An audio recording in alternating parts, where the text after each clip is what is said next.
Okay, say it. You better say it, review monkey boy. This new Drake release album is utter ass. Certified Lover Boy is the 6th studio album release by Toronto native, actor, entrepreneur, ladies man, bandwagoner, and general cool guy of Canada, Drake, Drizzy Drake, Aubrey Graham. And for this album, actually his name is Certified Lover Boy. I guess he's going through like a David Bowie experimental phase. But Drake is dedicated. He actually pretty much kept a heart haircut for the past year and a half, which has got to take dedication. I don't even know what barbershop he goes to, and he specifically asked, can you keep this heart like in my hair, like keep that in my hairline? So he's been dedicated to the cause. He originally was going to drop this album in January of 2021, which basically means that the album was done and ready for production probably in August of 2020. But Drake being Drake, he wanted to wait until January, give us a new year, give us a new hope, and basically try to kick off the new year with a little bit more swag and litness. Unfortunately, January wasn't a great month. A lot of stuff going on. I think the nation wasn't ready for a Drake album, and I think he was smart to wait, because I don't know if you would want to pay attention to the fact that the government's crumbling or Drake dropped a new album. It's kind of like a 50-50 split, so he figured, let's wait. So a lot of people were speculating and expecting that Drake would then drop the album in summer, June or July. It would basically be, Chetty Hanks' White Boy Summer. Everyone would be lit. Everyone would be super happy. We'd be vaccinated. We'd pretend like Delta variant doesn't exist, and we'd just go out there and enjoy Drake. Now, for whatever reason, Drake decided to pull a Kanye and basically say, yeah, I'm not going to drop the album yet. Why? No one knows. Now, in between Drake pushing the album back in summer and now, Kanye West decided he's going to drop his Donda album. Now, Kanye, whenever he drops his album, he likes to do this thing called bullshitting, where he pretends that the album is done and it's ready to go. Me, personally, I had my hopes up because he was having a listening party, but Kanye pretty much pushes the envelope in every single way, where he had an album ready the day of the presentation, but he didn't have the album ready. Like, he had the album, but didn't have the album. It was some crazy fuckery. I mean, Kanye really outdid himself in terms of pretty much taking your expectations and throwing it in the trash. But once Kanye decided that he was going to drop the album, pretty much everyone speculated that Petty Boy Drake would wait until Kanye drops the album, and then he would do it a week later. And what do you know, that ended up happening, which is pretty cool, honestly. Like, the fact that Drake, like, cyberbullies Kanye and, like, basically saw that he was releasing an album for his mother who passed away, and it was like a real, heart-driven project. I think that's pretty cool, and as a 12-year-old, I think Drake is pretty fucking edgy for doing that. So this album took a while to come out, and much like Kanye's album, this was, highly high expectations, very high. I'll talk about high-rise high. And people were really expecting a lot of good songs on this album and a lot of different things on this album. But after listening to it, it's surprisingly mediocre and surprisingly blasé. Now, one thing to mention is that a lot of the songs that dropped earlier in the year are not on this album. The Lemon Pepper freestyle, the whatever song with Lil Baby, Wants and Needs, wasn't on here. So it was basically like a net new album release. There was no God's Plan pushing the album. There was no kind of like hit song that was already a hit that was pushing this album. I mean, that doesn't really matter because all the Drake stands came out in full support, and no matter what, they're going to push this regardless. And I know on Twitter I was pretty unbiased and I was pretty straightforward, but I do have to say that it makes me pretty fucking sick seeing SportsCenter simp for Drake when literally the album just dropped. And I know for a fact they didn't listen to this, because if they did, they would have been asleep and not able to post that. So I'm going to just put that out there. But listening to the album, it starts off with Champagne Poetry. So already the name is crazy, because the first song's name is Champagne Poetry, and then the second one's Poppy's Home. Now, for Champagne Poetry, it's very mid, it's very blasé, it's very kind of like whatever. Like, I didn't really care about it. The only thing that I noticed that I liked was towards the end, there was like an Android 19 earring flick sound effect. I liked that. I don't know what it was, but it made me ride my waves of autism, and it made me happy. So I'll notice that. I'll give you a +1 for that. And then in the second song, Poppy's Home, it was I don't know. It was a little weird. I felt like I was getting sexual harassed by Drake because Drake just starts off just talking about how he's like, you know, for all my sons that are out there, all my boys out there hurting. I know I ain't dropped the album for a year. Y'all couldn't turn up without me. Y'all couldn't get your clout up. Y'all were lost without me. Like, he was talking like a weird reverend that calls you son and daughter, and like, you know, like, it's a little too personal, rubs you on the shoulder when your parents ain't looking, and it's like, yo, Drake, can you do me a favor and calm down? And now, not only does he sexually harass you and basically come in with unnecessary big dick energy, the song is, again, pretty blasé. Like, he's talking all this shit like, yeah, you know how I get down. You know I'm fucking Poppy's home. And it's like, dude, you just dropped another mid-song. Like, this is whatever. Now, for the third song, Girls Want Girls, I saw Lil Baby as a feature, and I got excited. I'm not going to lie. Lil Baby has made about 3 million features, and out of the 3 million, he somehow has been good on all of them. But you know what? I think that Lil Baby has been a little overworked. I think from the last effort he did in his last battle, where he actually broke his fucking back carrying DJ Khaled's song, and actually making it good and not ass like the rest of that album, I think that battle took a toll on him. I think it really did, because I think Drake might win the championship prize of having the first, from what I've heard, dog shit Lil Baby feature. This Lil Baby feature is so fucking corny, mostly because he goes with the theme of the song, which is corny in itself. So the entire premise of the song is called Girls Like Girls, and it's basically like, you know, or Girls Want Girls, right? And it's basically like, you know how, like, if you're a fucking super Chad mega bro who's like, you find out a girl's bisexual and you're like, damn, bring your girl and you. I'll fucking dick you both down. Both of you be coming buckets after I'm done with you. It's basically that, but less douchey and more corny. And it's no hint of irony. Like, there is no irony here. And one thing that was really, like, that hurt me and it made me, like, cringe, and I was like, fuck, man, like, why does Lil Baby have to go down the same corny route? Like, I was listening to it and I didn't like it, and then it got to the line where he's like, she like eating pussy? I'm like, me too. I'm like, dude, I can't. And dude, they say this multiple times. This whole me too fucking phrase happens at least 4 or 5 times throughout the song, and it's, like, so fucking corny. It's literally them saying, oh, you like girls? Me too. Oh, you like eating ass? Me too. Oh, you like eating pussy? Me too. And it's so, like, if I was 12, maybe I'd be like, holy shit, Drake just fucking dropped, like, he just dropped the world on my fucking head. But unfortunately, I'm 14, so I'm mature enough to know that this is pretty shit. And I basically, I gave up all hope after that. I was like, this is insane. I cannot believe that this Drake song, like, somehow brought the worst out of Lil Baby. How the fuck do you even manage to do that?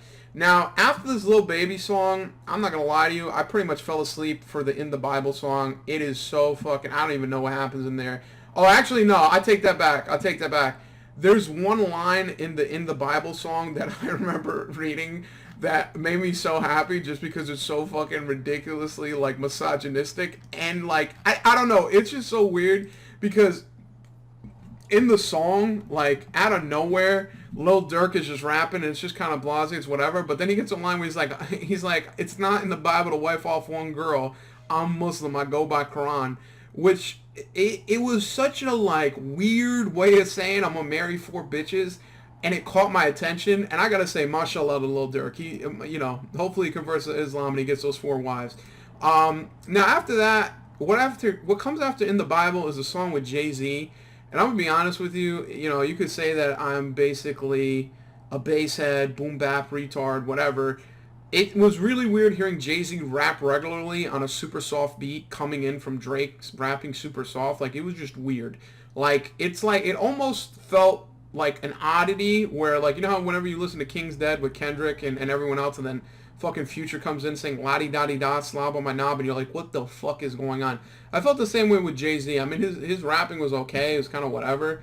But the beat and the background was kind of blasé, and I don't know, it was just a weird thing. Now, the next song, Fair Trade, featuring Travis Scott, again, fell asleep. Travis Scott comes on, does what Travis Scott does. Again, a lot of these songs is like weird, like Drake being super soft and super melodic. And then Travis Scott, Jay-Z, even 21 Savage just come on, rap, and it's like they weren't in the same studio, it feels like. And it's just like, yeah, I'm on the beat and I'm rapping. I'm here. Put me on the feature list. Put me on the fucking album feature list. I'm part of it. It was just whatever. Now, the next song, Way Too Sexy, featuring Future and Young Thug, Now this is like, I thought I was losing my mind when I was listening to this the first time, because I was like, is this are they like remaking fucking I'm Too Sexy? Like, yes, I'm too sexy for my shirt, too sexy for my pants, and I'm like, are they really fucking doing this? And they did.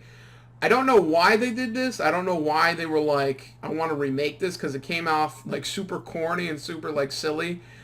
With that being said, it's my favorite song on the album. Like, I was like listening to this shit going, what the I'm like, this is like if I was listening to a rapper and all of a sudden I heard them remaking the fucking Barney theme song, like, I love you, I love these bitches, and I love you too, and it's like, what is this? Like, this is fucking, like, it's so weird to hear, and it's something, I'm fucking dying from it. It's something I wasn't expecting. But I'll be honest, I would say once Young Thug comes on, just switch it, because he kills the entire mood. Like, Future was fucking breaking his back, and then Young Thug just comes on, basically mumbling, bumbling, sounding like he has an asthma attack, and it killed the whole mood of the song. It was not, like, in line with the original Way Too Sexy. And Drake on the song, I'm gonna be honest with you, if you told me you'd give me $1 million for every Drake bar I remember from this song, I would be dead broke, because I don't remember. I just remember Future saying, I'm way too sexy for my shit. Now, from Way Too Sexy onward down to, I'd say, Knife Talk, I fell asleep. Like DJ Academics, I just knocked the fuck out. I have no idea what the fuck those songs are about. Super forgettable, super don't care. No friends in the industry, I'm not going to lie. I thought I was going to click that and hear fucking Kanye's No Church on Wild beat, and then he was going to be like, I'm not friends with Kanye because he's super industry. That's what I was thinking, but Drake unfortunately just names his songs and then just goes with whatever the fuck he feels like. Because that's how I felt with In Too Deep. I was like, oh damn, apparently I listened to that. But for In Too Deep, I thought it was going to be like a reference to like I'm too deep in the game. Maybe a fucking movie reference from that movie, In Too Deep. But it's just random rapping with no theme, and Future's in there trying to break his fucking back, but he doesn't really carry it that well.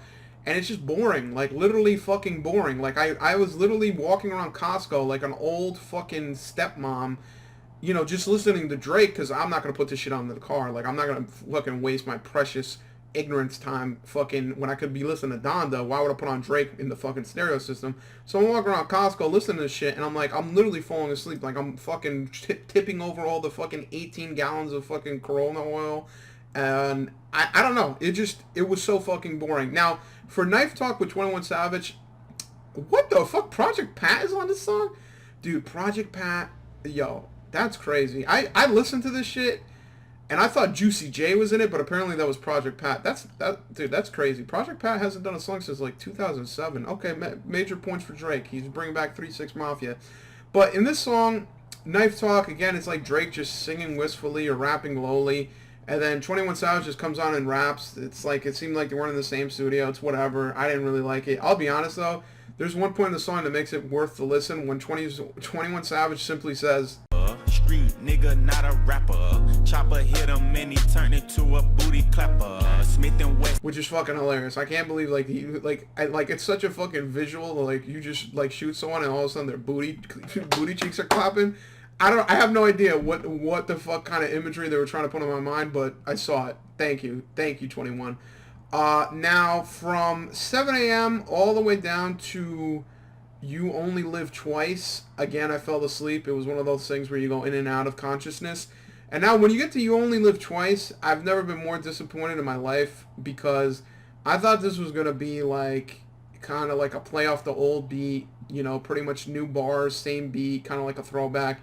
It wasn't. If it was, I'm too stupid to identify it, but it was basically Rick Ross coming off super boisterous, super fast, and I don't know, I just didn't like it. I don't know if it might have been that leading up, because you gotta understand, You Only Live Twice is number 18 of a 21 fucking track list, and to this point, I basically hate Drake, I fucking hate Aubrey, and I hate the Certified Lover Boy the most.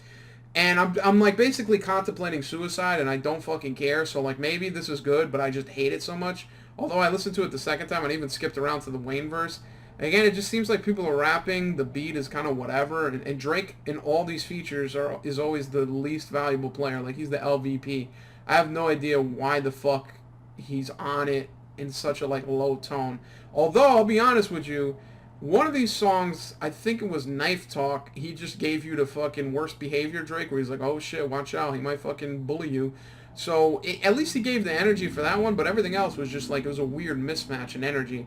Now, here we go. Track list number 19 of 21, IMY2, featuring Kid Cudi. This was good. This was surprisingly good. And it mostly was because of Kid Cudi. Like, he literally broke his fucking back. Kid Cudi needs to go to physical therapy to get his fucking spine back in order. Surprisingly good, surprisingly listenable. And Drake did a pretty good job too, but out of a 21 fucking track list, and I'm finally saying this, like that, come on, like that's fucking nuts. Fucking fans, I'll be honest, I was listening to it and I fucking fell asleep. The Remorse, I don't think I even listened to that shit.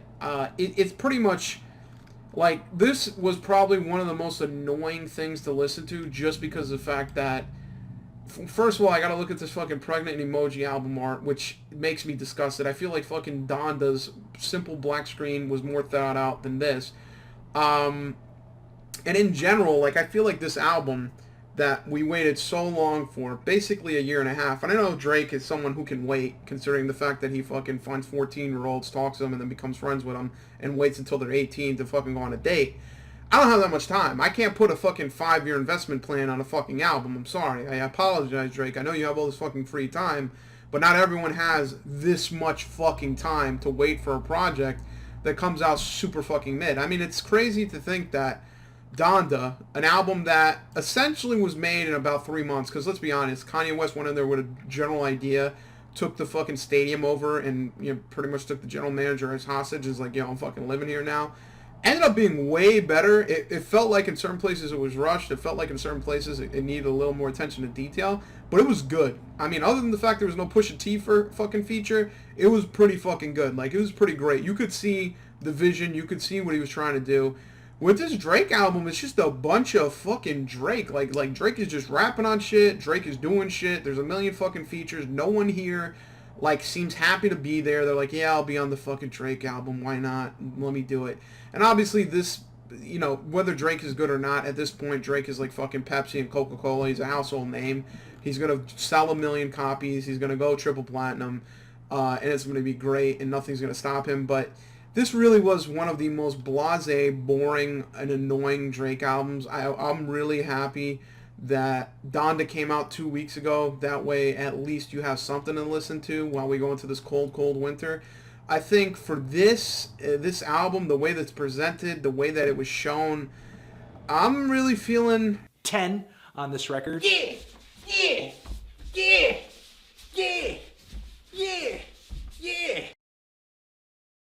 At the end of every single video, make sure you ask people to rate and subscribe to your content. It makes them feel like they're involved even though they're really not. And most importantly, make sure they comment on every single video. If you have to, disguise it. You know, call it something like the question of the day. And really make them think you're gonna really read it when you really don't have to. Ha ha ha!